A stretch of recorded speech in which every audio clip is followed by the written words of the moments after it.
I'm Kelli. And I'm Danni. Welcome back to the ProCreatives podcast. For moms who make things. The podcast for moms and future moms who are navigating their creative careers as they raise their little inspirations. Today's episode is all about balancing your responsibilities as a mother and as a creative. So let's get into it. Let's get into it.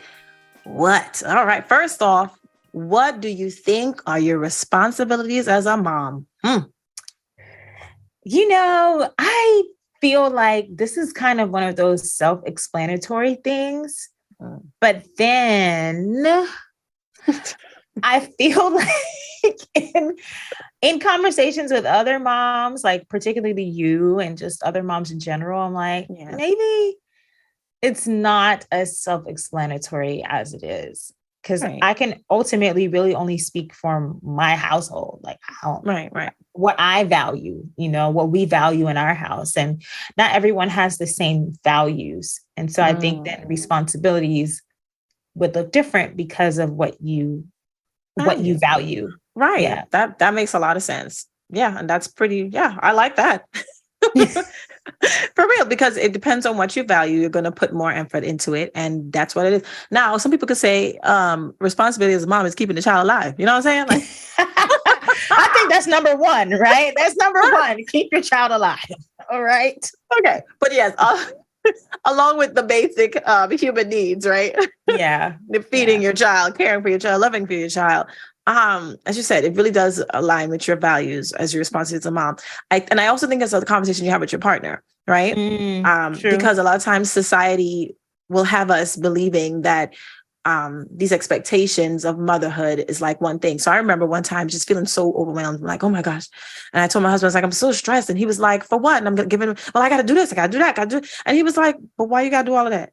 I'm like, well, because I got to be a good mom. And I was like, wait, hold up. And then, but like saying it out loud, it's like, wait, this sounds real dumb. You don't know how society really like gets you to thinking that you have to be this like, what's the word? It's more of like unrealistic idea, like this image, right? But also we have to remember like these images are like only like a shot in time, right? And so we had to learn for our family, as you said, you know, what we valued and like just what works for us. And, you know, so it's like responsibilities of parents, not necessarily just as, you know, mom and dad.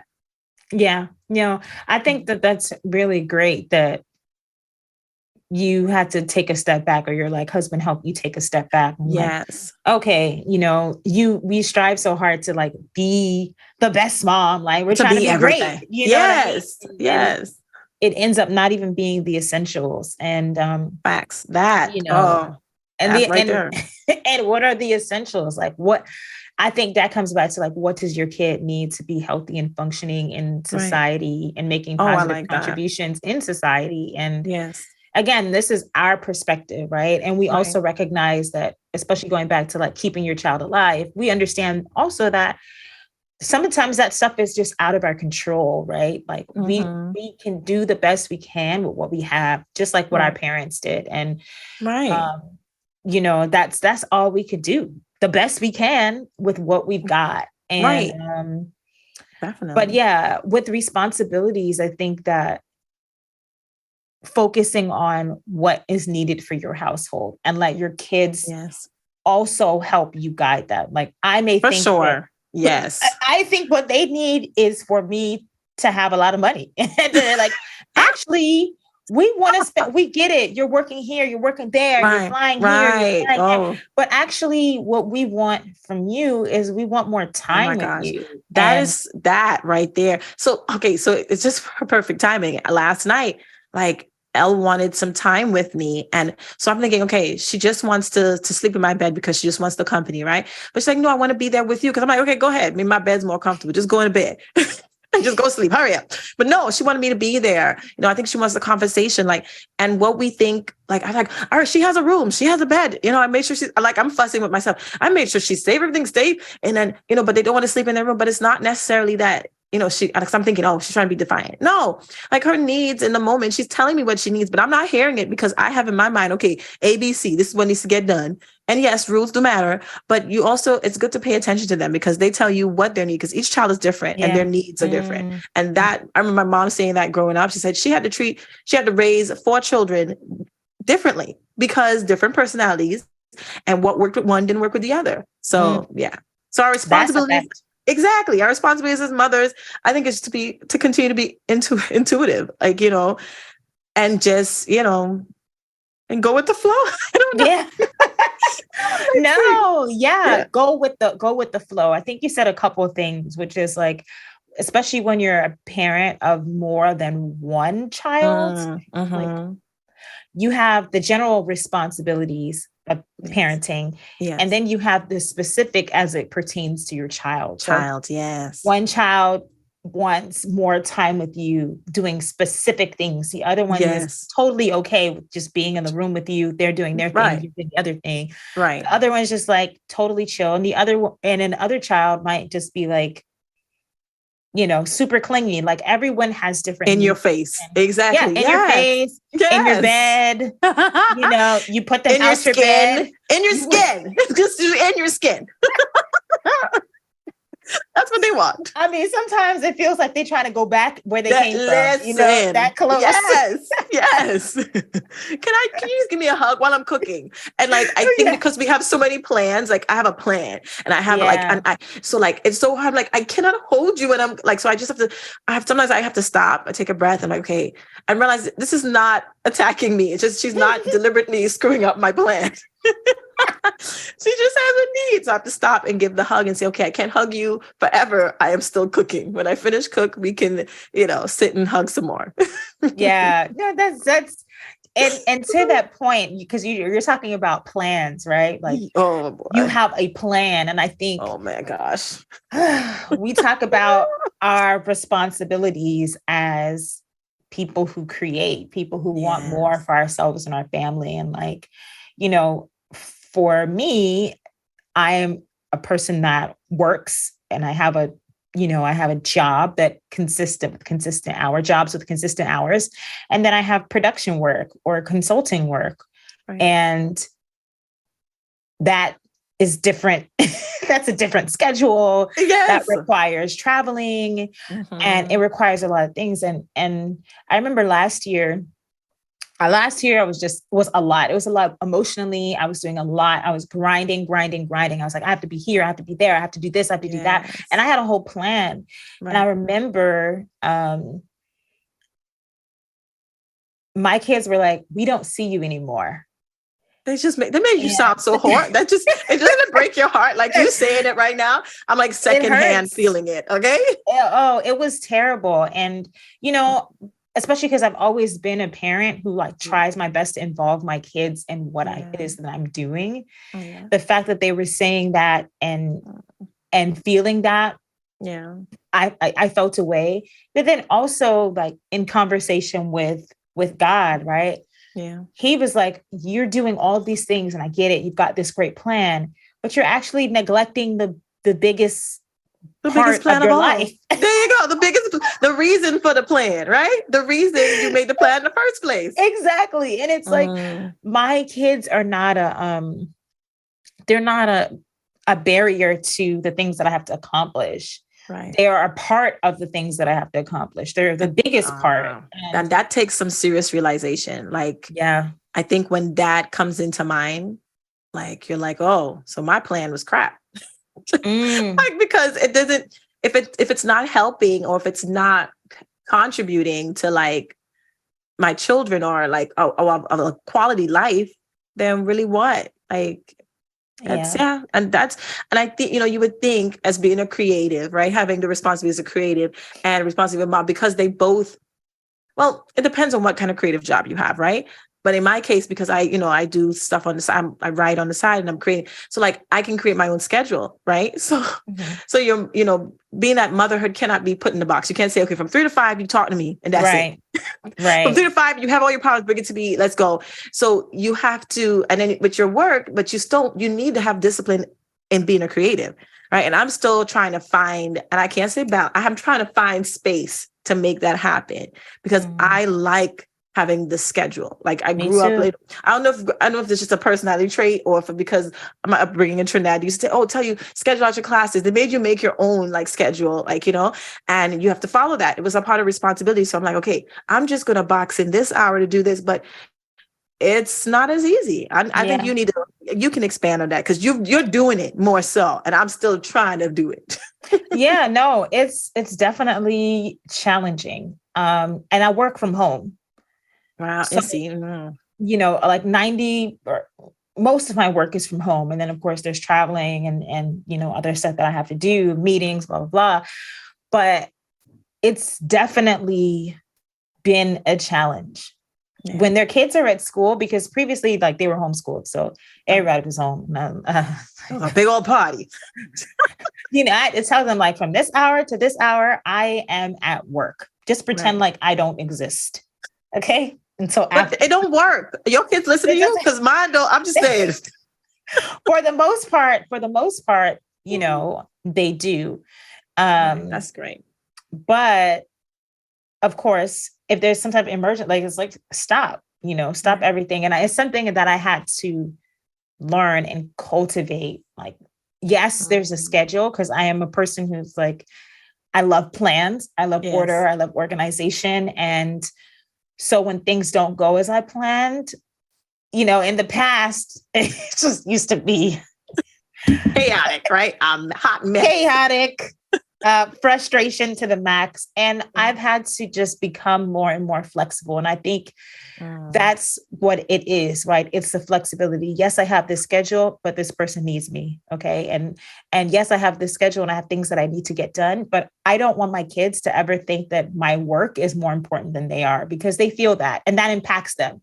We know the stories, right? But parents put their job ahead of me. I was a I felt, I had everything. Right. I had all the resources. All the things, but not them. But not them. And that's the thing that they really wanted. And I think a challenge too, especially in having a creative career.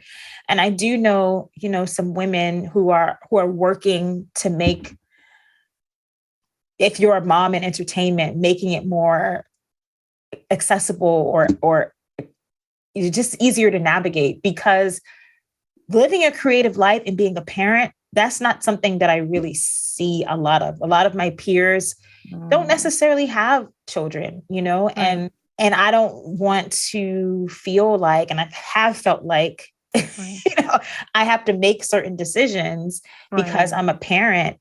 And my employers, thankfully, are flexible, but if I got to take a sick day, if my kid's sick, I'm staying home, there you go. Or if I have to pivot, I have to do this or that, but not everyone has that flexibility, especially when you're in production, right? Like, I've had to travel and miss my kids' performances, or, and I'm like, make a video, send me a video so that I could be there. But that still shows that you're like, even though the video is not the same as you being there, but you like, I'm showing you watch it, but like they get excited because it's like, because you're still involved, right? Yeah. Right. Yeah. And you kept using that word flexible, like that flexible term. Like, I think there's a misconception that they believe that creative people are flexible. And I wouldn't even want to say flexible, that they're free. No, but like free-spirited, right? And like, it's naturally so. But remember, we just talked about like types, right? Personality types. And I feel like I thought I was flexible. I'm gonna tell you, I thought I was easygoing. I thought I was the chillest of the chillest, okay? Come to find, and I think motherhood has definitely snitched that up a little, because you have different, I'm telling you the truth. Yeah. I feel like motherhood has just snatched me right up and like, nah, girl, you ain't that chilling. Because I'm definitely not seeing that. But it's difficult to be flexible as a mother, and it's difficult to be flexible, that expectation of being flexible as a creative. And I think that's unfair. Let me tell you, not for the motherhood thing, because motherhood, I think, because, you have to, you got to, or it ain't good for you. You're not going to make it. You got to be flexible. But as a creative, I think it's unfair to expect that everybody should drop everything and get it done in whatever time space just because it's needed. And I feel like that's where the clash comes with the responsibilities of motherhood and as a creative, because you were saying that, if your children they're sick, if you're sick, you should not be expected to show up. And I think I'm so grateful. I'm not just saying it like this, because COVID has taken a lot from a lot of people, and even from me and my family, but it also gave people a chance to to be human because of this hustle culture, right? So it gave them, like, you're sick. They wanted you to stay home. I would like them to keep sending people home because they didn't want you to sniffle, cough, or anything. And that's just basic. I feel like that's a basic right. So even as a creative, I feel like you should be able to be human, and whatever that call for, whether you're a single person or just married or have children, or you just have dogs who are sick. Like, I feel like there should be space for that. But as I said, you're more in the thick of it. And I'm grateful that you're telling us now that your employers are understanding. They give that grace, because I'm so glad that they have that. But a lot of times I think there's a misconception that being a creative means that you just have to go whenever the opportunity is there. And I think it's a bit unfair. I don't know. What do you think? Yeah, I think particularly with the entertainment industry, it's just grueling. Right. It's a grueling schedule, especially if you are, grueling. Like especially if you're on the ground, as an actor. Right. I'm getting this set at 5 a.m. Yes, I remember that all day long. And if you have more than one shoot day, then you're there until 2 days, it wraps. those hours. Right. What I mean? And so, and it's an actor, but it's also if your crew, it's also if your production. Like, if you're in production on something, it's time consuming, and it's going to take everything from you. And I don't know that there's a balance. I remember during the pandemic, I think it was IATSE, which is like kind of a guild for people who work in the entertainment industry, crew members.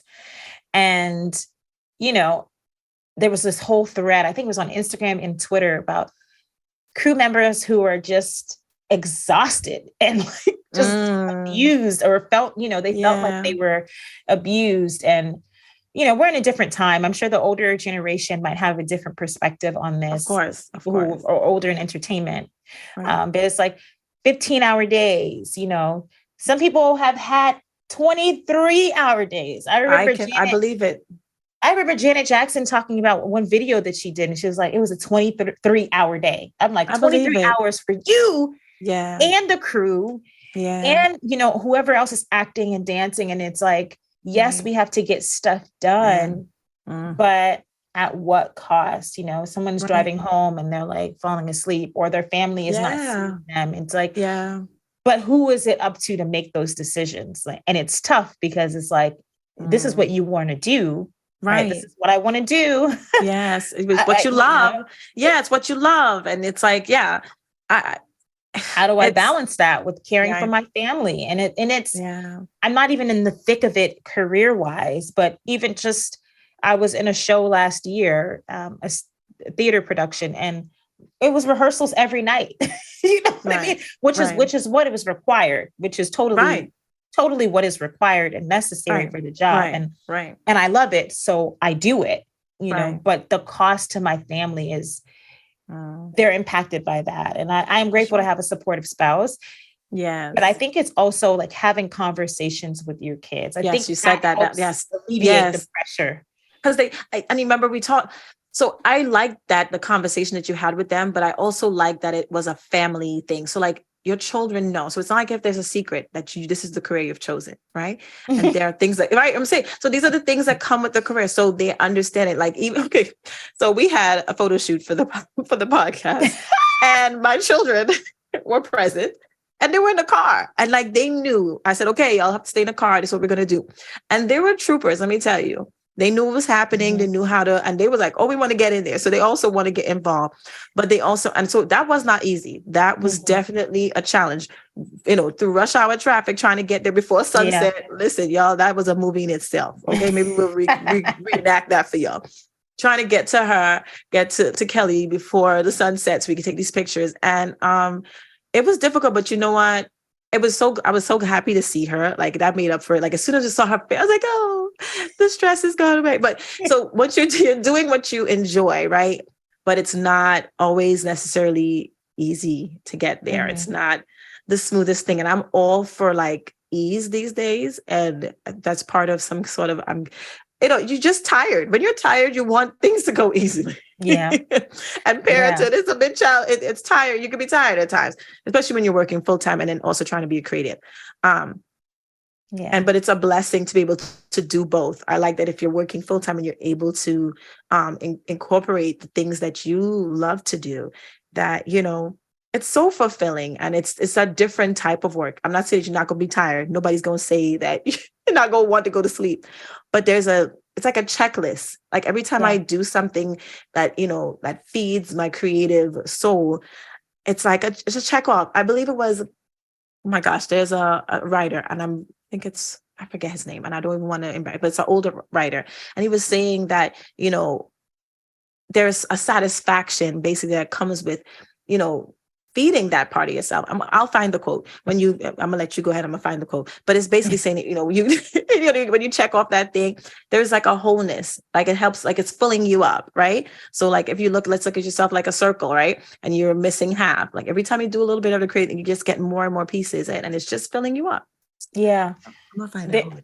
Yeah. There is a fulfillment, right? And I think it's part of and I will say this, you know, we talk about creative, but ultimately everyone is a creative, right? Everyone. That's why it's like moms who make things. You made a child, but you also make a living, you know, whether that's art, whether that's music, you're making, you know, whether you're helping people in HR or you're with their college careers, like you're making something. That's what we're all. It is a production. Yes.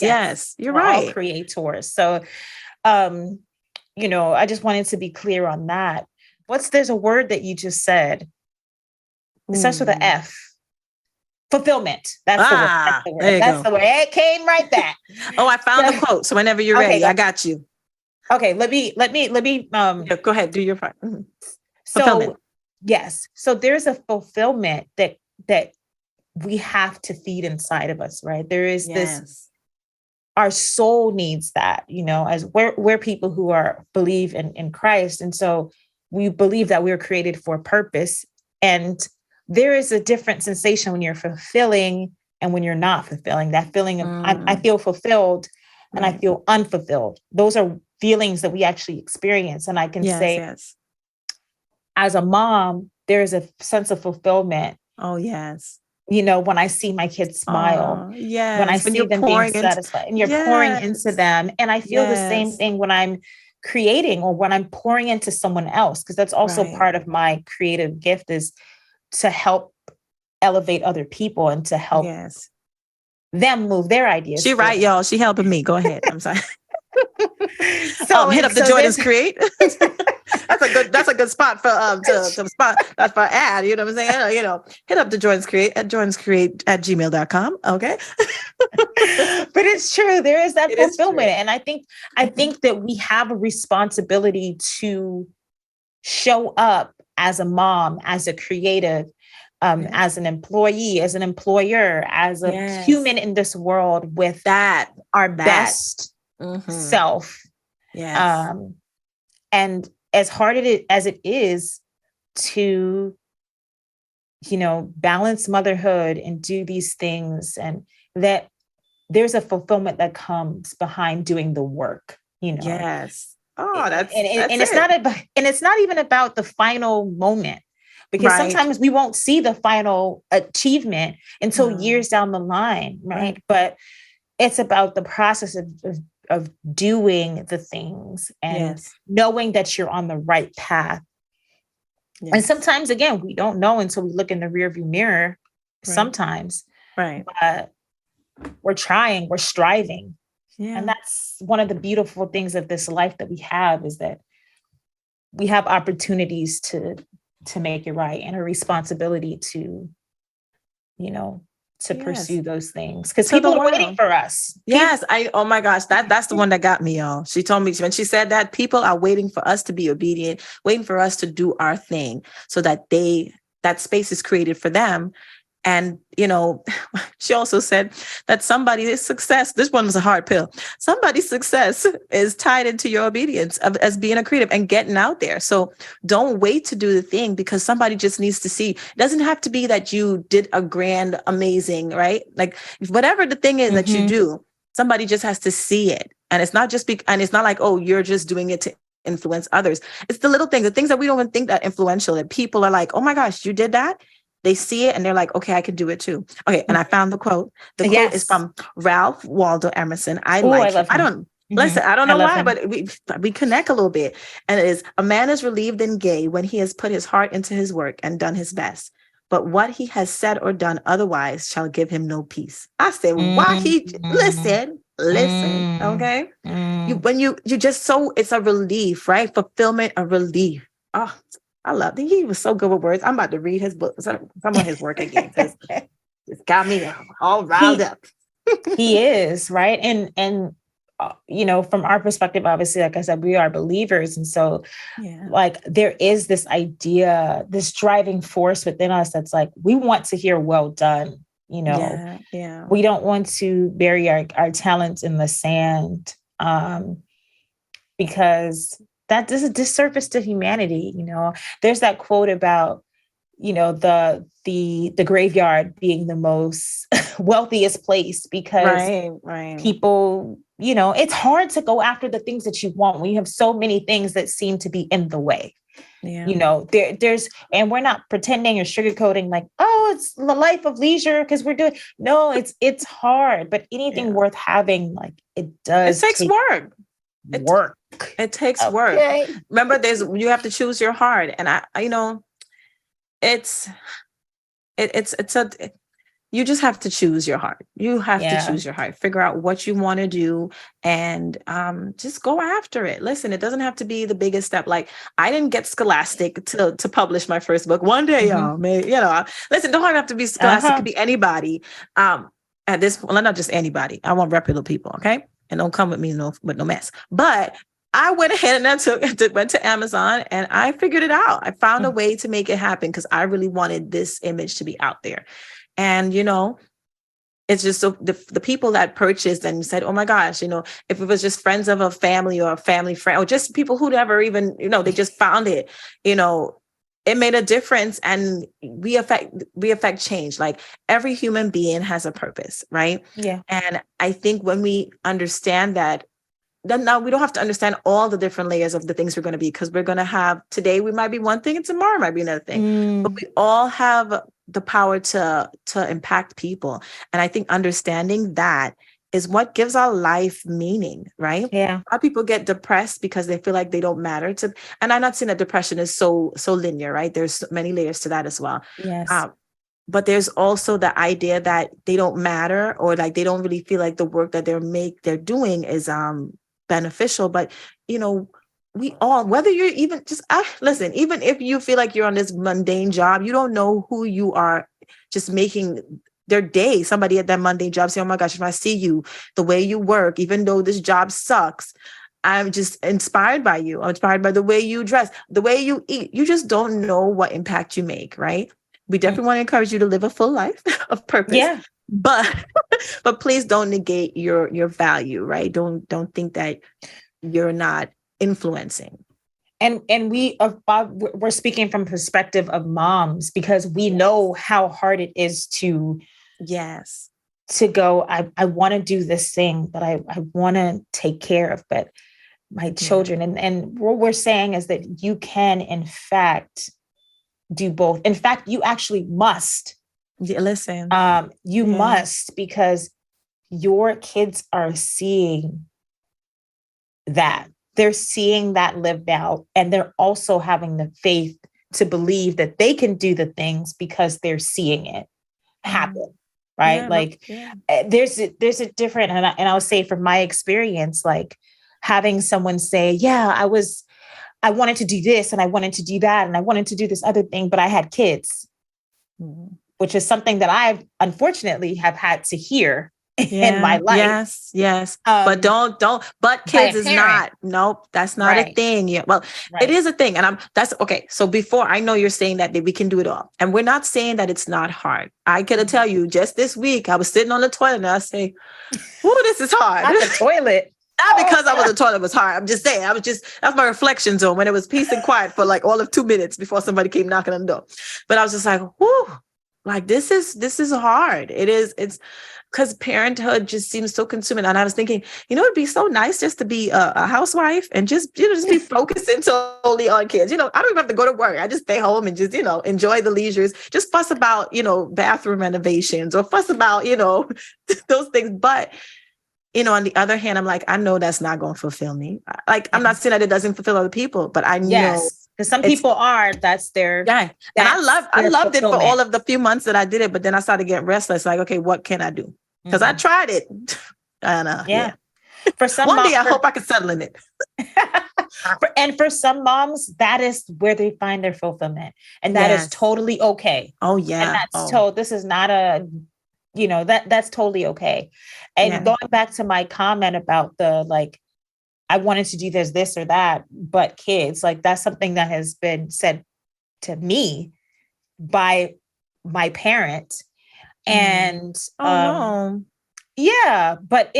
what that did for me though is further motivate me to go, that's not going to be my story. Right. Because I have things that God's put on this earth for me to do. And my kids are going to bear witness to that. And they are encouraged by that. My daughter said to me, a few weeks ago, I asked her, do you really think that I will make it as an actor? I just wanted to see what she had to say. Let me see what we're, and she literally looked at me. I may have told this story before. I don't remember, but no, I don't think so. I'm listening because I ain't heard it yet. Go ahead. I said, am I gonna, do you think I'm gonna make it as an actor? And, and she looked at me like I had 3 heads. Yeah, she's like, what you saying, girl? You are an actress. Of course. You're already doing that. And, and how encouraging that is also to hear it from your child, but for them to also have that undying belief in themselves, because they associate me saying the thing and doing the thing with them saying the thing and them doing it. And look at that. I think it's just really important to you're balancing the responsibilities as a mom. And if you're called to just be a stay-at-home mom and your focus is solely on your kids, great. I did that too. For a season of my life, that is what God was like, this is what you're going to do. See? And then when it's time to break out, he was like, I need you to do these other things. Yes. And so I did those other things, right? I totally get, I side with your parents. I hear what your parents saying. I'm not going to lie. I wouldn't have probably told my children, but I hear what they say. Because listen, especially I think in that time too, because now, I think now we're basically, we have a voice. I think more mothers have been vocal about what they're going through and vocal about what they feel. Like I don't know if I probably said this story on there. I remember when I just had my child and my aunt was like, I'm not driving up and down to do this and that. And she was like, oh, but when I had my 4 kids, I was taking a taxi and this, that, and the other. And she wasn't trying to be mean. She was just making a statement, but it felt really insensitive in the moment. But I was like, yeah, but that was you. I'm not doing that.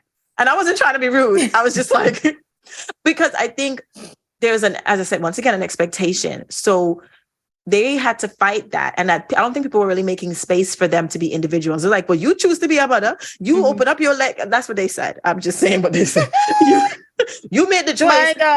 That's what they used to say. Like, you made that choice to be a mother. So they're basically saying that because you got pregnant, right? You just got to push everything else out to the side and you have to be that one thing. But I think I'm grateful for us. I'm grateful for this generation who's speaking up to try to be more than just that. Because let me tell you, being a mother, I think motherhood really needs to, as I said before, it needs to go on our resume because we do so many things, as mothers that we stellar at those jobs. Okay. Yes, we might need a lot more sick days, but guess what? When we dare, we give in. We can keep that place running on a pinky finger. Okay. Multitasking skills. Yes. I mean, there's a lot of transferable skills in motherhood that go fit right in the workplace. Yes.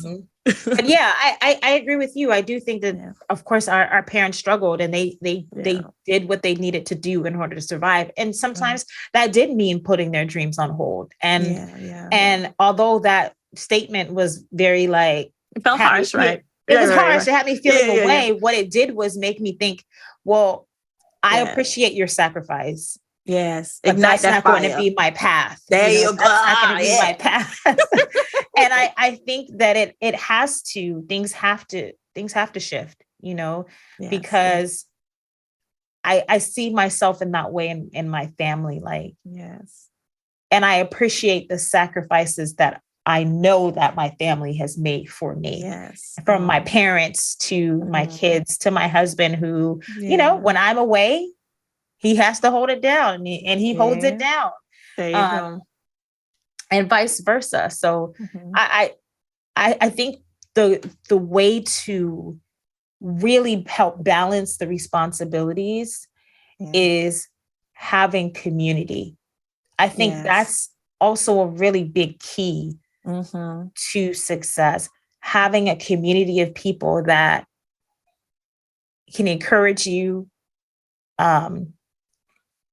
give you strength, send you strength when you need it, be resources, i.e. babysitting. You've definitely done that for me for projects that I worked on. Girl, so, you did that for me too. Yeah. Can you watch my kids? Yeah, I loved it. We got to do it. I miss you because, Same. But I think community, and that is honestly one of the hardest things to cultivate. People that you can trust, that are like-minded, that are, and I'm saying that as a person who's navigating that now in a new place. Right. That it's a hard thing to cultivate, but I think it is one of the keys to success. Yes. Relationships, community, the village. The village. It's understanding now. The village will whoop you. You know what I'm saying? Back in the day, the village will whoop you. Right. Everybody that listens. Okay. But they're there for you, and they're supportive, and they're encouraging. That's what the whoopings is for. Supportive. That's what the whoopings is for. This day and age, we do it. We whoop differently. We use our words. And we use our words. But yeah, I think that community helps you with the responsibilities, because the fact of the matter is, you carrying all that responsibility on your shoulders yourself is going to cause a breakdown. And it's going to be you that breaks down, just like your husband was saying to you, like, you don't have to do all those things. And and not everybody has to. She was like, she's like, girl, what you doing running around here? She sat me down. She said, listen, I regret not taking a time out. She had that hustle, because of what, and she was like, now she sees in her older age how it impacted her health. And she just urged me. And I remember it to this day. This was so long ago. I remember her saying, so that's why I'm really like, I prioritize my peace. And I say, okay, if it's too much, I'm not going to push myself to the point of breaking down. Yeah. You gotta listen to your elders, y'all. Listen to your elders and listen to yourself. And we're not meant to live this life alone. And it's challenging, but it's beautiful when you let other people into your space and that can help with the responsibility. Because not there's all different types of mom, adoptive, single, Yes, and all the things. But we all need some people to help carry the weight with us, to hold our arms up, even if it's just a word of encouragement. I remember when we were pregnant with our last surprise. This one was a surprise. He was a beautiful surprise. But I had a lot of anxiety and fear about this last pregnancy, because I didn't want any more. We know, girl. Tell us. This is a safe place, y'all. This is a safe place podcast. Go ahead. I had 3 and I didn't want no more. And I remember my grandpa, which is actually my grandpa-in-law, but to me, it's my grandpa. And one day, I'll never forget it. It was during Thanksgiving. Actually, my husband and I weren't talking because I was just really upset and frustrated about the pregnancy, and I was just feeling away. And so we weren't in a good place. But I remember it was Thanksgiving, 2016. And he pulled me aside and he said, I just want you to know you guys are doing a great job with your children. Aww. And then he said, don't worry about anything, because God's going to keep taking care of you. God's got you guys covered. Don't worry. I thought he was going to tell you, fix your face.